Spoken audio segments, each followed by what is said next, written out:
Welcome to the Collage Podcast, a production of Feed My Sheep.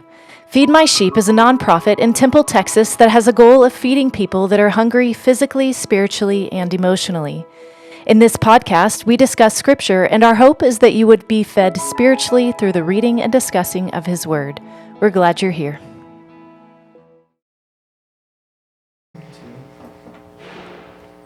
Hey, we want to welcome y'all to another edition of the Collage Podcast today. And we have a special group that is here at Feed My Sheep. Today we're here in Temple, Texas, so whoever's watching us, that little teeny little place here in Central Texas, and we're at a place called Feed My Sheep, which we provide lunch and meals and a whole lot of other stuff during the week. But what we will do, because you're going, man, that's a lot of people here today. We're going to go around and we're going to introduce who we have here today.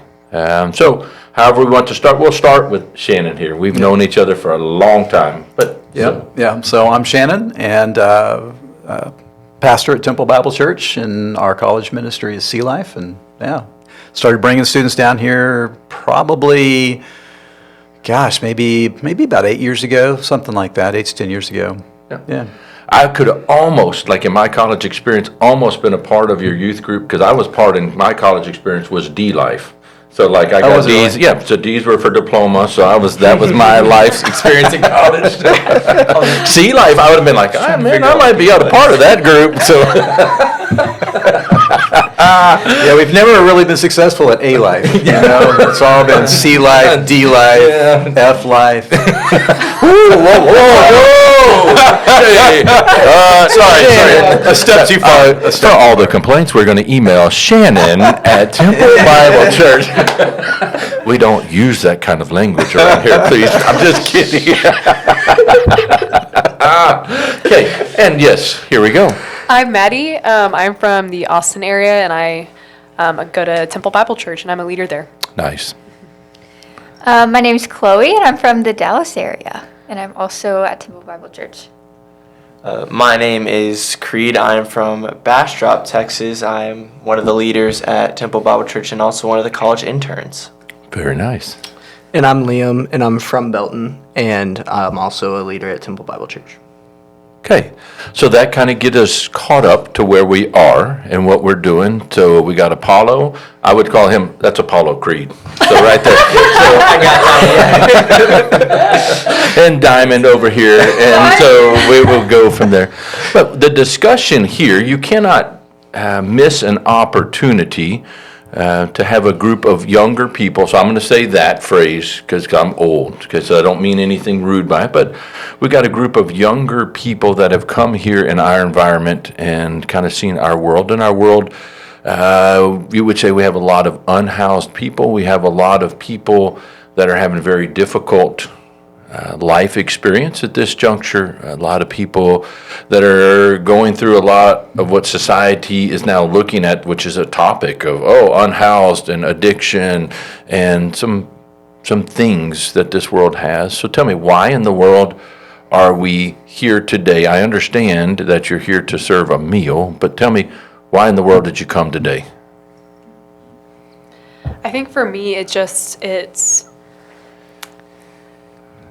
looking into like the faces of the people here is just kind of, it breaks my heart in a way, I pray that Jesus would break my heart for what breaks his, and I think that I see that here, and like just being able to see, like, yes, we're providing meals for these people that don't get to have the opportunity to always have that, but just getting to talk to them and learn about their life and where they're from and like how they're actually doing, like how they're doing right now, and just like getting to smile, like that might not be a smile that they see on the street, and like just getting to be maybe a place of rest in some way for someone, not to be like, oh, I'm giving this and I'm doing this, but just to, everybody needs a place to be happy and smile, We may not, I will say on this podcast, we may not escape from that opening sentence.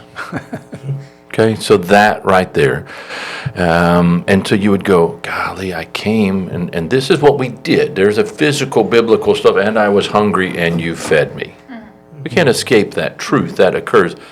But then you said maybe one of the most dangerous sentences you could ever say here, which is, I hope my heart breaks as it should where Christ would have. Okay, beautiful. And we're going to come back to that. So tell me, anybody else?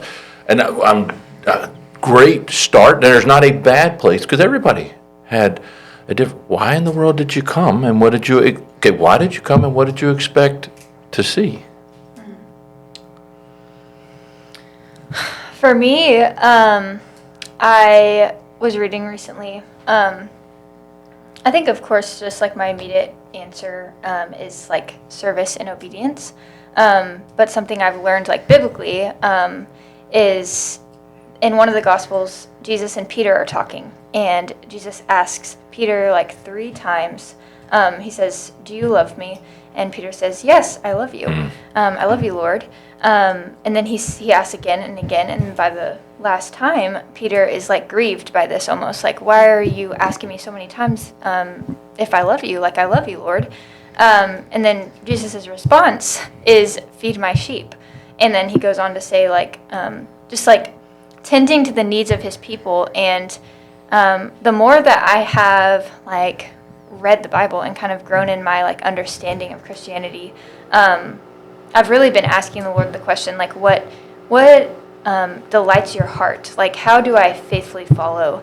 How do I like be a Christ follower, deny myself and take up my cross daily, and serve and love the people of God? And I think this ministry is an amazing, tangible way to do that. It is so accessible to us. It happens every day. There's such a great need. And I think just like along with what Maddie was saying of just like seeing the state of the people here, it's almost like you can't really, it's like going on a mission trip when you go and see the depravity and the suffering and the need for Jesus. You can't walk away and not do anything about it and not like, burden yourself with this. Like Maddie was saying, the things that break the Lord's heart. And so I think that's my like biblical, just like idea and understanding of it, and like how just to simply just obey and be a doer of the word and desiring to do that, and thanking God that there is a tangible just like ministry here that directly does that, feeding my sheep. So yeah, that's my. Okay. Golly, you just messed up as well right there. That is one of my most interesting. That's somebody breaking in the building. Don't listen to that. That one of my most interesting scriptures right there. The Greek translation, like, so in the Greek translation, what is interesting on that, we're not going to go in a big giant Bible study, is our language, we lose some of what is occurring there. If you love my people, then do this. And so and I'm not going into why was there 3 times, because there's discussion of that was because of this and because he denied him 3 times, he gave him 3 times. Yeah. Okay. The Greek translation is love. He says, Peter, do you love? Agape was the Greek word that he used. Unconditional love.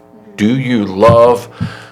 Then, okay. And then Peter's response was, yes, I love, but he used the Greek word phileo, which was like a brother. You know, and so then Jesus says in second time, do you love? Agape, which is unconditional, and Peter responds again, yes, I love like a brother, phileo. Wow. Okay, so he says it the second time. Then the third time, Jesus then, lack of a better term, this is redneck word, dumbs it down for Peter, and he says, do you at least love phileo, like a brother? And then, so then Peter realizes that he missed the real question at hand, and it grieves him deeply that then Christ lowered the bar and said, just at least love like a brother. But the question was really, do you love unconditionally? Wow. Yeah. And then, so then Peter says, yes, I love like a brother, phileo. And he cries and he grieves deeply, and you're going, that was an odd deal of why he grieved, because something must have occurred. In our word, it was love. Oh, do you love? Do you love? Do you love? Yeah. But then in the Greek translation, then they weren't speaking Greek, I understand that. So we're going, but you go in their translation, there was a different thing that has occurred. So you would say, you come, and we would go here. That love is a word we throw around in our English language. Yeah. That is, it means way too many things. Oh yeah, I love them. Yeah, we could leave here. I mean, it's socially acceptable. Love you too. Yeah. You didn't say the same thing as when you vow at the altar, say, I love you until death.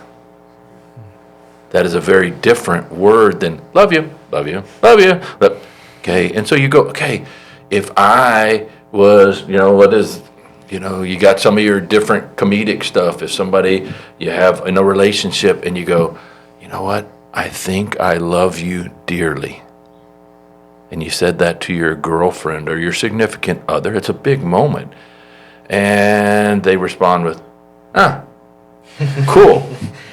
Okay? You'd be hurt. Yeah. Be hurt.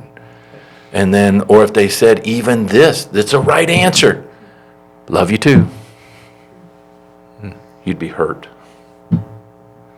Okay, but if they came back to you and said, you know what, I desire to love you unconditionally as well.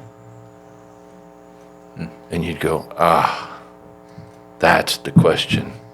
And that's the answer I was looking for. So great. Here we would say at Feed My Sheep, and y'all have hit it on the mark, and then we're going to come back to this.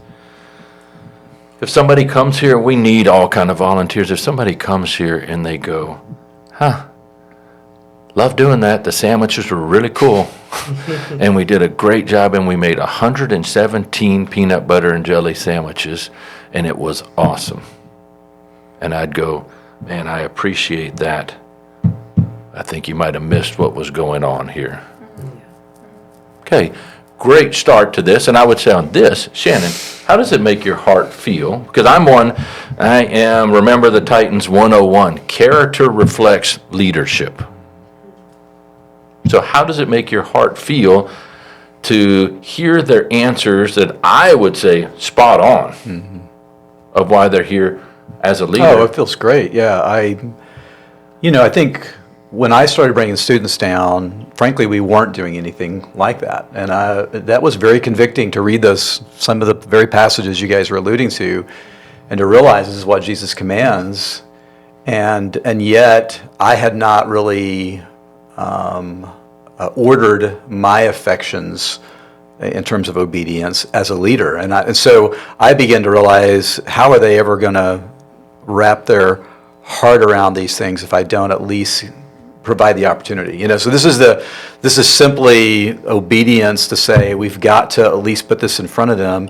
And we know that of 50 students that come, you may have 5 that really get it, and their heart begins to burn for the, as you said, Maddie, that you begin to hurt for the things that hurt your Savior and love the things that your Savior loves. And so it's wonderful to hear that. And I see that in them. I mean, frankly, I went down, was chatting with Creed, and after talking with Bobby and realizing, wouldn't it be great, because we've had a gal with Catherine who's been kind of the liaison between Sea Life and Feed My Sheep, and we really need to identify a new student that can be that liaison.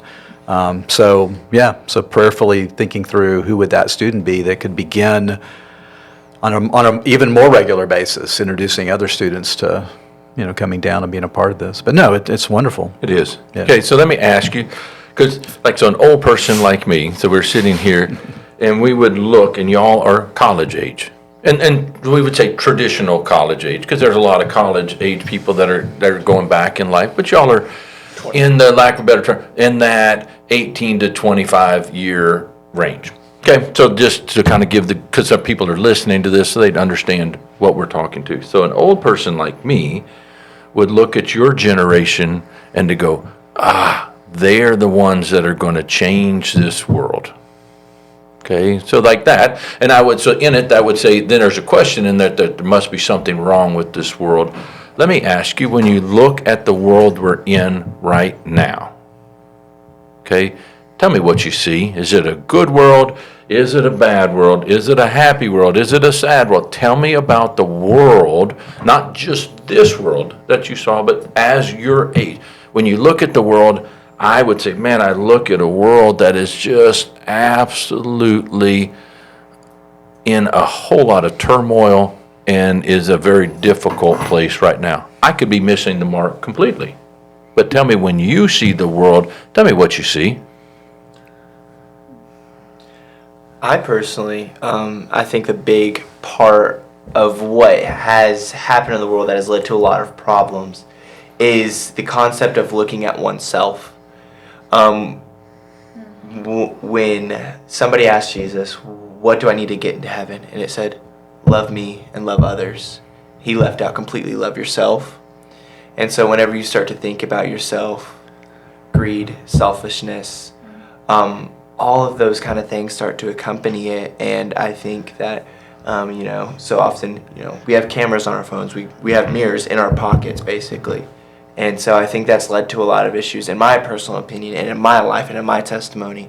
Selfishness is a big thing, pride is a big thing. And so that's personally what I've seen in my life particularly, and in several capacities. Okay, we're going to explore that one in more depth, but then in that same line of scripture, there's that troublesome sentence, is love others as you love yourself. So then he takes it, it's not troublesome, but then in it, because I would agree 100% in what you're saying, but then I would also disagree 100% at the same time, because I would say, look at your generation, and what we have manifested it to be is all about me. How many people are following me on this social media account? How many people are looking at me? So we've made it that. But then I would also say that in the same context, properly, you cannot love somebody in a proper context until you truly love yourself as Christ loved you. So then it gets confusing, because you're like, oh, then I need to focus on me? But then I'd also say yes, but no. So like you're going, no, not in the way the world says, because then I'd also ask, I'd love to have this, we're not going to go this way, because I'd love to have you come back. I would say there might not be a lonelier generation of 20-year-olds in the history of generations of 20-year-olds than yours.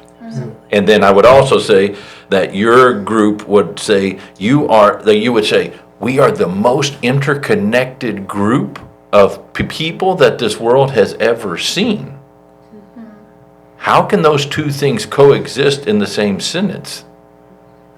So then that's where I'm like, so I'm not coming. No. You are 100% correct, but then I would go, because you could go, well, Jeff, hold on. Dude, I got 55 friends that live in blah blahville. Like that's 500 million miles from here. I've got this many friends. I'm connected everywhere.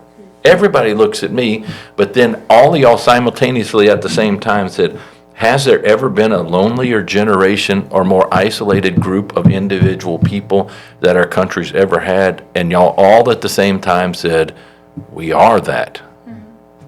What in the world can we get a group of 20-year-olds to agree on anything? And we got them to agree on, we are really lonely. And then we're also agreeing, you've all said the same sentence. I believe this one to no end. What you are searching for and what you are longing for is a belonging that is outside of yourself. Yeah. You need to know there's something in this world that is more than just you. Must be. What's the point of this living thing if there's not? We would all sit here and we'd go, yeah, I agree there's something more. We found the more. And it's just this Christ and it's God that came, and that it is worth living for something greater than myself. The world is missing the mark with y'all because they try to sell everything going, it's just about you. I want you to be happy, Diamond. I just want you to be happy. Happy, happy, happy. There's nothing more than you. Yeah.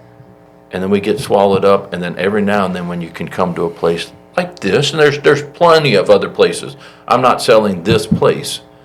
but you come and see that there is a whole world out there that's more than you.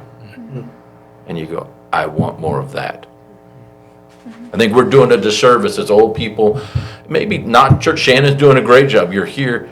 The church, not your church, but the church universal, can be missing the mark, and they try to make everything about you and to find it attractive for you to come to this, you to come to this, you to come to this, you to come to this. We need to make it less attractive and show you what the world really looks like and where you can find your place in it, to change it to be more reflective of what Christ desires it to be.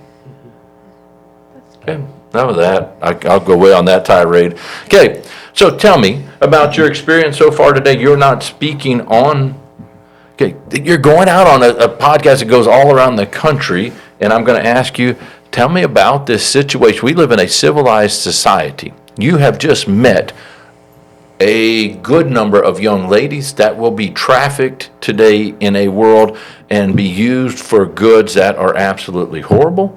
You just met a whole bunch of people that are terribly trapped in addiction and live in a very difficult life. You just met a whole population of people that need mental health help desperately, and they cannot find it.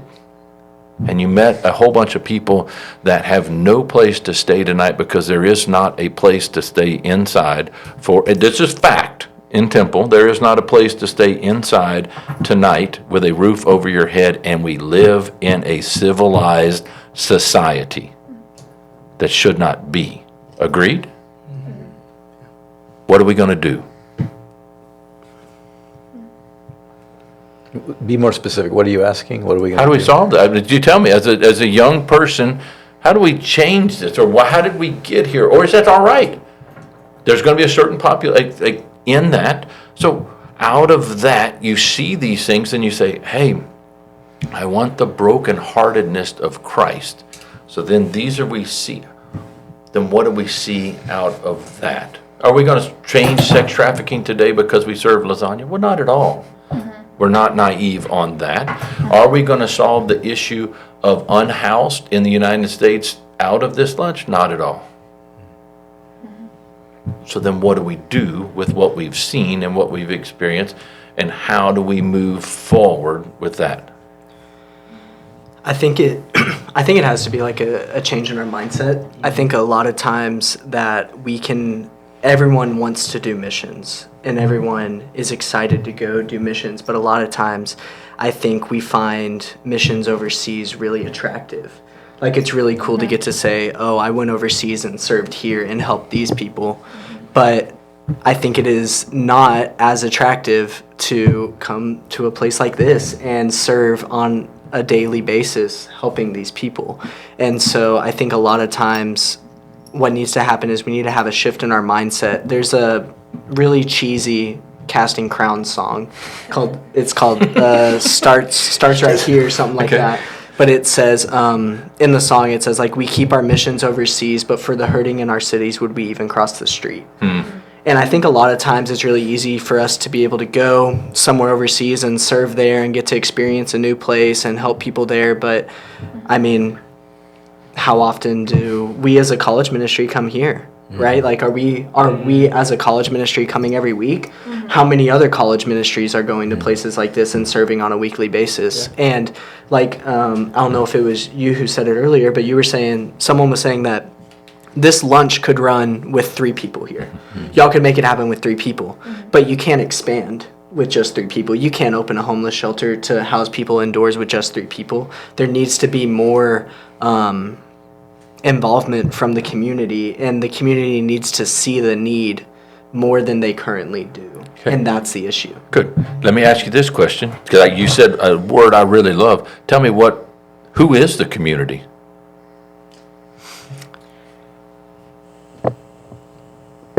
Shouldn't be a pause. Hello. I mean, we are. Okay. I think the issue, or like the hardship, or maybe might be like being isolated as college students and like being comfortable on campus and being comfortable as just like in our little bubble, like as college students, and not expanding and not putting ourselves in uncomfortable situations and like tying ourselves to the community at all, really. Just like being, you know, a part of our college ministries and a part of things that happen on campus when really like there are deep, great needs like right in front of our eyes that we're kind of blind to because we're just like, we're here focused on ourselves, getting our degree, like not really wanting to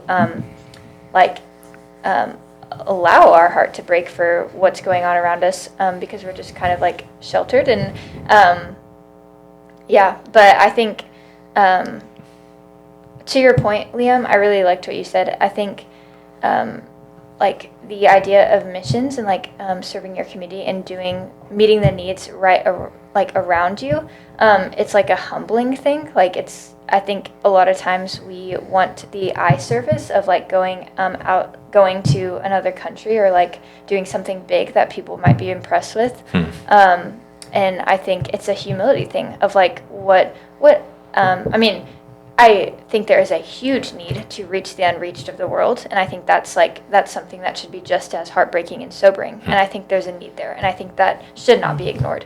But I also think that I think that it's a lot easier to, like Liam was saying, just be wanting to do the thing that would most like draw the most attention to yourself, with like completely being unintentionally. Like that's just our sinful nature, that like everything is tainted with sin. But yeah, I think it's humbling for me to just like recognize that there is a great need like right where I am, right in my community, and I don't have to wait a couple of years to go on mission or do this or that. Like I can give up my life for the sake of the Lord and for the sake of His people, and just because I'm in a season of like school and it's hard, like that doesn't excuse me from like dying to myself and meeting the needs of the Lord's people. So There was so much weight in both of those sentences. Wouldn't you agree? Yeah. Tons. I mean, like a very profound. Okay, so let me I'm sort of being facetious in some of my questioning to y'all. Okay, so like in it, I find much promise and hope in all the answers that y'all have given. Okay, so I'm not looking down at all of what y'all are doing, and your answers are spot on. You know, and then if I was sitting where y'all, or if I was Apollo over there, okay, I'd be like, hey, old man, you know, you've had a lot more years to get after this. You know, what are you doing? Well, and part of the thing that's hard is that the poor will always be among us, you know, and so the challenge is how do we show dignity in ways that we're going to care for them and treat them with the dignity that the Lord would have us treat them, and really see them as those that we would love like ourselves, you know. But they're always going to be among us. Okay.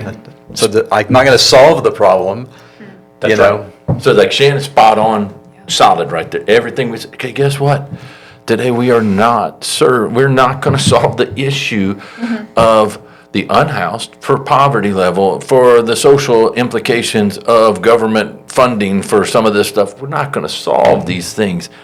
But what we can do, and we've said it from the start, we can convey dignity and worth to everybody we encounter. We can do that. And you're going, okay, now out of that, do I believe that's where true change will occur? Yes. And then out of that, and the truth of Jeff is solving nothing. If I truly become obedient, God can do all of this. If I become obedient, truly what He's asking me to do. And you go, okay, is it too big? No. And like Shannon said, you know, we get so wrapped up. So here we would say, it's not a problem, it's a person. Because there's some big topical stuff. Addiction, huge issue. And Temple, huge issue in the country. I, as a citizen, can go, too big. Nothing I can do about addiction. I'm not going to get anybody off of meth today. And meth is absolutely, absolutely, absolutely horrific. It is destroying this world that we're in right here. In my world, meth is bad. Fentanyl, bad, bad, bad. That's occurring. I can't do anything about that. So then if I take it as a problem and as a topic, it's pretty easy for me to discount. Can't do anything about that. Good luck for the Chiefs today. Hope they win the Super Bowl. Yeah, on to that. Okay? But if I now have met somebody here, no, that is, I won't say any names. It's a person. That is, so, it changes the dialogue and the diametric. And then out of that, even at this little table, if I've now looked at these things unhoused, no, that is Rhonda. It's not 268 people or individual units that HUD's going to count in Temple. It's not units. It's not this. It is a person. Out of that, then somehow, then if I've got, and I like how we started at the very beginning, maybe at most, what do? We can provide a moment of rest and beauty in the midst of the storm. And you go, okay. And so like me, you have two choices when the world we're in, right here, Feed My Sheep. Either you can look at this, because I had to go, I've got to go see these things in my own deal. So I went to Death Valley, which is the lowest, hottest place in the United States. Life hardly even exists there. So I wanted to go see what it was like.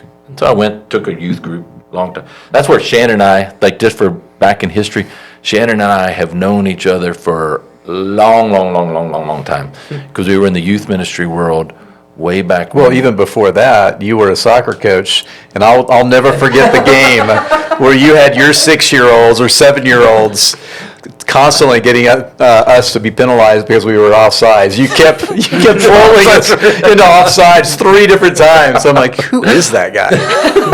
So we've known each other a lot of years in the coaching and sports, and then Temple High School, and then on this, and now what he's doing. Okay. So that matters none on it. But like here, when you're looking at this world, Death Valley, you go there, and I went, and you can look from afar, and you look from your car in the air conditioning, and you go look at Death Valley, and you take your picture, and it says hottest place, and it's like whatever, 100 gajillion degrees. And you look from your car, and you go, oh, been there, done that, awesome, cool. And then you can go to like an hour and a half from there in the United States, and then you go to Mount Whitney, which is the highest place in the United States, and you go see the two. They're kind of right there together.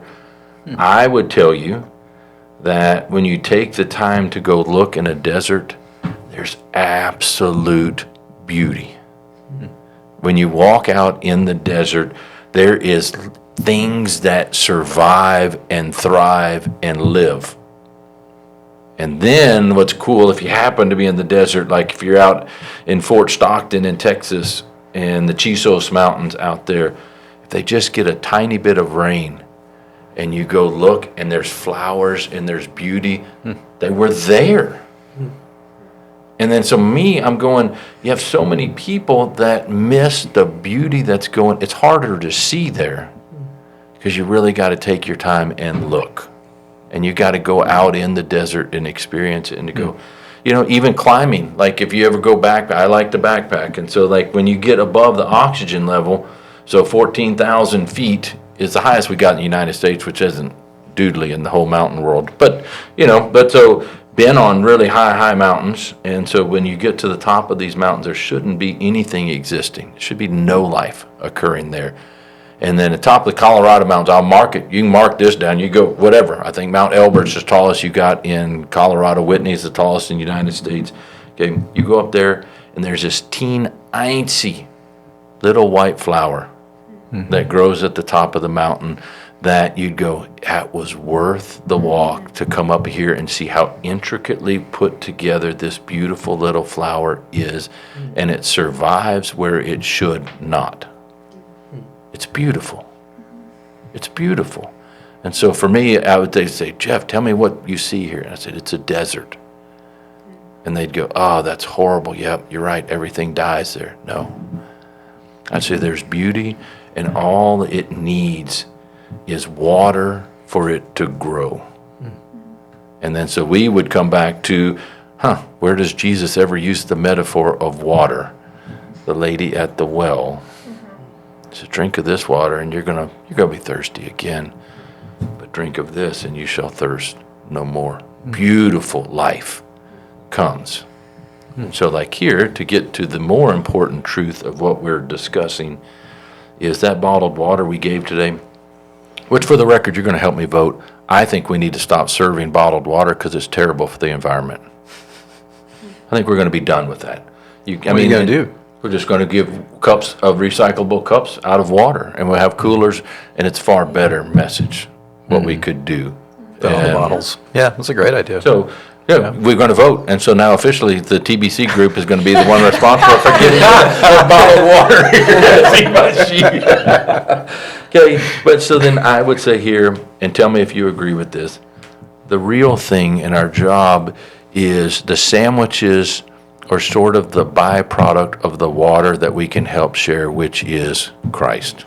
Tell me what that means. I think the way that I've heard it explained really well, I worked at a summer camp my freshman year, and their kind of whole motto is tangible help and eternal hope. And so it's the idea of they would take these kids from low-income areas and put them in, do summer camps in school, and through that time they would the kids would sit in classrooms and they would learn about math and reading and stuff like that. And they'd also have a lot of fun, and they would get fed, right? So we're meeting all the needs that they physically need: education, a safe place to just be, and then food. But also throughout the whole day, you're sharing the gospel with them. And that's exactly the way it should be done here. Like if I'm downstairs and I'm serving lasagna, I shouldn't just be serving lasagna. I should be being the best imitation of Christ that I can be while doing that, showing Christ through myself to these people. So even though I may not be able to have a gospel conversation while I'm serving lasagna, because I've imitated Christ, it allows someone else to have a gospel conversation later on. Nice, Yeah, that's great. nice. Yeah. Our head pastor in one service a couple of months ago was talking about, I don't know if he was talking about a mission trip or something, but he was saying meeting physical needs and providing spiritual revelations along with that. And it really stuck with me because I tend to compartmentalize. I tend to think, oh, we're just meeting a need, or we're just doing this type of work, and ministry is over here. When in reality, they should be combined, because it's kind of a conduit. It's it's a mechanism of yes, we're meeting their physical needs, but we the hope and the prayer is not just that they would be filled up physically, but that we would give them the bread of life, and give them. And I liked how you talked about the living water, because what you think of a desert and you're parched and all you need is water, and it's Jesus says, drink of this water and you will never be thirsty again. And in the same way he says, I'm the bread of life and you will never be hungry again. And I think I tend to get because kind of what you were talking about, Jeff, with the big the state of the need, and just kind of being oh gosh, that's a big problem, and what are we going to do about it? It's, I think, the state of the world, and even just our community, I feel it just bogged down with oh wow, the world is really dark, this is overwhelming, Lord, what are you going to do about this? How are we going to solve this? But I think in reality, it says in the Bible, you will be the light of the world on a hilltop that cannot be hidden. So it's even if one vessel went into the darkness, that light can't be hidden. It's going to be on a hilltop that can't be hidden. And so we underestimate the power of God to use a vessel to in the small holy moments, the small beautiful moments that you were talking about. I had several down there of the people just talking about how God provided this, God did this, and I'm just awesome. So anyways, yeah, I just wanted to bring in that picture because it came to mind, and something that it just really helped me in my walk with the Lord. And so yeah, that was a really long-winded answer, but or add on, but I just thought of it and I was I'm going to talk about that. That's great. And it's spot on. It's spot on. And both of those. And interesting interesting discussion. And like what we said, Brady, it is so easy. And so just so you have this reassurance, I leave here often completely bogged down and disappointed and almost crushed some days. And you go, oh my gosh, it's too much, it's unfair what's going on. And then out of that, but then you realize, and like you say, there's opportunity to stay focused in that and to go, okay, it's just too much. Or I focus on the little tiny speck of light and to go, oh my gosh, no, do you remember this? Because this was astronomically beautiful. It's beautiful what God is doing here. And so what I would say, I have a choice. And then I would go at the end of the day when I lay down, and we're not going to get into what I'm old man. I'm fine with my mortality. And I at the end of the day, I cherish the beauty that God chose to show me that day. And I could choose to focus at the end of the day of going, let me see all the bitterness and badness and let me really focus on that. It is occurring. I'm not oblivious to that. Or I can say, no, I'm going to focus on the amazing, beautiful things in the light that God allowed me to see today. And then here I would say, I have two choices I can go. Man, this is a really, really dark place. Could be. That could be a definition. I couldn't argue with it, or I could say, oh my gosh, it's beautiful. It's beautiful. Okay, and so it's a choice, and out of this, what I would like, if we can, because we're not going to go forever, we're going to be wrapping up here, okay, and what I want is, let's find a time you get with Shannon, same group, y'all, okay, we're going to come back in month and a half, somewhere in that range. I want to hear the response. I want to hear the response, and to go, hey, here's what we did. I saw this, and here's what I came out. And out of this, a brilliant sentence. Like, so what I found, I mean, that, tangible help, eternal help for today, hope for eternity. Is that what you said? Tangible help, eternal hope. Oh, okay. There you go. Yeah, beautiful. And then how we articulated that even deeper is spot on. And if we did nothing else today, there's not a nothing else. And so like mine biblically, the more we are faithful to the little that God entrusts us with, the more he will entrust us with. And so the little that I have come to terms with is that people matter. And we will die on that cause of going, they matter. And then God will respond accordingly. So out of this, interesting discussion, and I will tell you, like as an old youth pastor, okay, I do, it is enlightening and it is helpful and it is hopeful for me to have discussions with 18 to 25-year-olds because y'all are still at the place, and you should never. I will tell you. So that Shannon, I will date myself here. The young lady who was in my very first youth group here in Temple, she now is in Washington D.C. doing incredible things. When she was 17, she got to speak to our church because we did a youth Sunday deal, and her discussion was, which birthday is it going to be when I stop being a world changer and simply become part of the world? Because it occurs somewhere. Like you can look at people my age and we're like, that's just the world. That's how things go. When you're 18, that's not just the world. No, you tell an 18-year-old we're going to change the world, they go, yeah, we're going to change the world. You tell a 20-year-old we're going to change the world. So every time, she's 46 now. Man, you're old. I'm old. I know.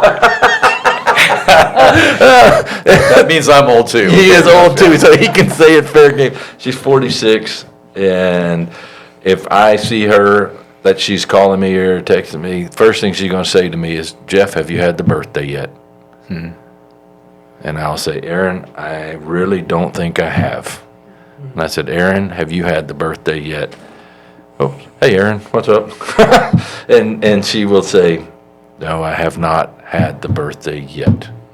I am not satisfied. It's a great question. It's a good question. And so out of y'all, when we come back, and it's the mindset of just, we're not satisfied and we want more. And I'm saying to you, what I love is I love talking, okay, y'all desire more, and the people that are serving y'all and that are providing spiritual, not Shannon, but I think as a culture, we are not giving you the due that is entitled to y'all because you long for more. And y'all as a generation are searching for it in misguided places outside of the church. Y'all are finding misguided causes to be a part of. But if somebody would just look, if they would just look for a second, y'all no longer desire to be catered to, you desire to serve as a generation. And you're going to find places to serve. It's that simple. Right now, it is not, outside of the church, not always the best places to go fight causes for. Y'all are fighting. I'm saying, let's get on board and find what is truly worth living for and dying for, and that is Christ. That is the path right there, and you're going, oh my gosh, how are we going to solve this? We ain't. We don't have to, okay? Because this guy that we say our life is worth living for, that's his job. My job is to simply answer the agape question with, yes, I do desire to love unconditionally, and I know I'm going to fail magnificently at doing that. Yeah. But I want to answer the question with yes. Yeah. Fair. So, amen on that one. Yeah. So, not too painful. We didn't even, and ready. What's brilliant out of this, we never made it out of the first sentence. Beautiful sentence, okay? And more importantly, I wish that everybody out there could, I had the best view in the house, Shannon had the best view in the house. Your eyes, magnificent. The hurt that you felt was true. Your desire for this world to be better was there. We never came off of the sentence. We didn't even know that was going to be said when we sat down. That was great. Beautiful. Yeah. So what we would say here, everybody who's listening, everybody in this room, we say this simple sentence, that people matter. Okay, and so then we would say, if you were speaking at this, you are a person. If you are listening to this, you are a person. So then I would say the next sentence, which is harder to hear, you matter. Yeah, amen. That's it. Done deal. Out of here, Bobby. Thank you. And then that's it. Good. The Collage Podcast is produced by Bobby Jeffers in association with Feed My Sheep. Hosts are Jeff Stiegel, Karen Smith, Jonah Fox, and myself, Roy Rhodes. If you enjoy the podcast, please leave us a review on Apple Podcast or on whatever platform you're listening. Or like, share, subscribe, and get in the comments if you're watching on YouTube. We'd love to hear from you, so shoot us an email at digitalmedia@feedmysheeptemple.org. And may you be nourished for your journey with God.